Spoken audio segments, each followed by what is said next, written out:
Monsieur Lagarde, il y a trop d'impôts, pour résumer. Comment fait-on pour baisser la pression fiscale et où fait-on des économies? Et l'UMP propose 130 milliards de réduction de la dépense publique. Est-ce que c'est un chiffre qui vous agrée? Et concrètement, comment fait-on? Non, 130 milliards, ça n'est pas réaliste et ça n'est pas faisable comme ça. Nous avons toujours dit qu'en fait, l'effort fiscal qui était à faire est un effort qui est à faire aux 2/3 sur la dépense et 1/3 sur la recette. C'est-à-dire que des augmentations d'impôts étaient nécessaires. Mais pas au point, hein, entre guillemets, que le gouvernement l'a fait. 35 milliards d'euros l'an dernier, 15 milliards d'euros cette année. Tu parles d'une pause. On nous a rebattu les oreilles, et pardon, puisque vous êtes un média très interactif. Qui a vu la pause fiscale? On nous a rebattu les oreilles de la pause fiscale, et même toute la presse a repris en boucle qu'il y aurait 3 milliards d'impôts en plus et 12 milliards d'économies. Là, on est dans le réel, on arrive à l'Assemblée. Il y a 15 milliards d'impôts nouveaux. D'abord, les 6 milliards de TVA. C'est que pour les riches, la TVA? J'entendais François Hollande dire il y a 1 an et demi que c'était l'impôt le plus injuste. Les 6 milliards de TVA, c'est pas parce qu'ils ont été votés l'an dernier qu'ils vont pas commencer à être payés par les Français, par les familles, au 1er janvier 2014. On nous les passe à l'as, ça c'est la pause.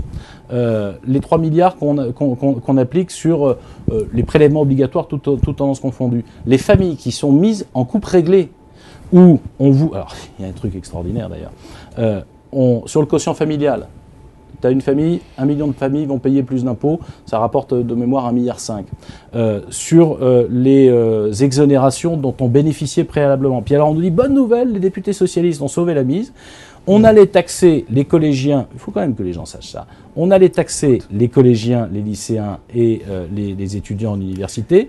Et bien grâce aux élus socialistes, merveilleux, on les taxe plus. Ah pardon, on a oublié de vous dire, le président Hollande, après avoir fait campagne contre la TVA sociale, qui augmente toute la TVA, et le taux intermédiaire augmente de 43%, une broutille, avait promis quand même, dans sa grande largesse, avait promis que la TVA à 5,5 allait passer à 5. Justement, la TVA sur la baguette. Eh bien, pas de chance, parce qu'on va épargner les étudiants, les collégiens et les lycéens, la TVA ne va pas bouger. En clair, j'avais prévu de vous faire mal là, comme vous criez un peu trop fort, je vais vous le faire de façon plus indolore ailleurs. Je reprends ma question, où fait-on des économies? Oui. Alors, d'abord, première chose, ne pas augmenter les dépenses, ça serait déjà pas mal. Parce que je vous ferai remarquer que les milliards lancés dans les recrutements dans la fonction publique, les milliards lancés sur les contrats de génération totalement inefficaces, les annonces successives de dépenses sociales supplémentaires sont en train, en réalité, de faire exploser. On nous parlait d'économies. Où sont les économies? Je ne voulais pas amener ces dommages. Mais tout le monde peut le voir. Le budget de la France l'an prochain, les dépenses de l'État vont encore augmenter. Et si on prenait... Donc il n'y a pas d'économie. En France, on fait un truc génial. Il n'y a que la France qui fait ça. Enfin, génial, vous comprenez. Elles auraient dû augmenter de 15 milliards et elles augmenteront d'1,5 milliard. Oui, mais attendez, démagogie. Comment voulez-vous qu'après l'extrême droite fasse pas son beurre avec ça? Vous imaginez aller chez le banquier en disant « Monsieur le banquier, je suis à découvert, c'est vrai. Je gagne 1 000 euros par mois. D'habitude, je dépense 1 500. Bonne nouvelle, j'avais prévu de dépenser 1 800. Je vais continuer à dépenser 1 500, même 1 550. Et vous croyez que le banquier va vous sourire? On se fout du monde. Alors, quant aux économies, ce serait peut-être un peu long. Mais il y a effectivement des économies à faire. D'abord, dans des exonérations, et c'est plusieurs milliards, dans des exonérations sociales dont bénéficient certaines entreprises qui n'ont pas d'efficacité économique. Depuis des années, nous disons par exemple les exonérations de charges sociales jusqu'à 1,6 SMIC, on peut les descendre pour des grandes entreprises à 1,3. On peut, dans les collectivités locales, de façon régulée et programmée, pas comme on le fait là dans un hold-up de 4,5 milliards en 2 ans qui n'est pas programmé. Excusez-moi, vous savez, les collectivités locales, c'est comme un paquebot, c'est pas un hors-bord. Vous avez des dépenses qui sont engagées, des programmes qui sont engagés, vous ne pouvez pas les changer comme ça. On peut simplifier dans l'administration.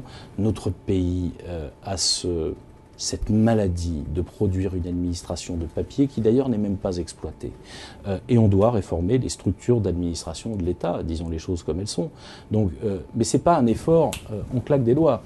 Nous estimons que 20 à 25 milliards d'économies sont possibles et nécessaires et que dans le même temps, il faut un choc fiscal en direction de la compétitivité. Pour faire simple, si on rendait, et c'est ce que nous avions proposé à travers la TVA sociale, une augmentation qui aurait servi à quelque chose, puisqu'on retirait les charges qui étaient correspondantes sur les salaires et les charges des entreprises, et qu'on le passait dans la consommation. Ça permettait, en un mot, ça permettait quoi?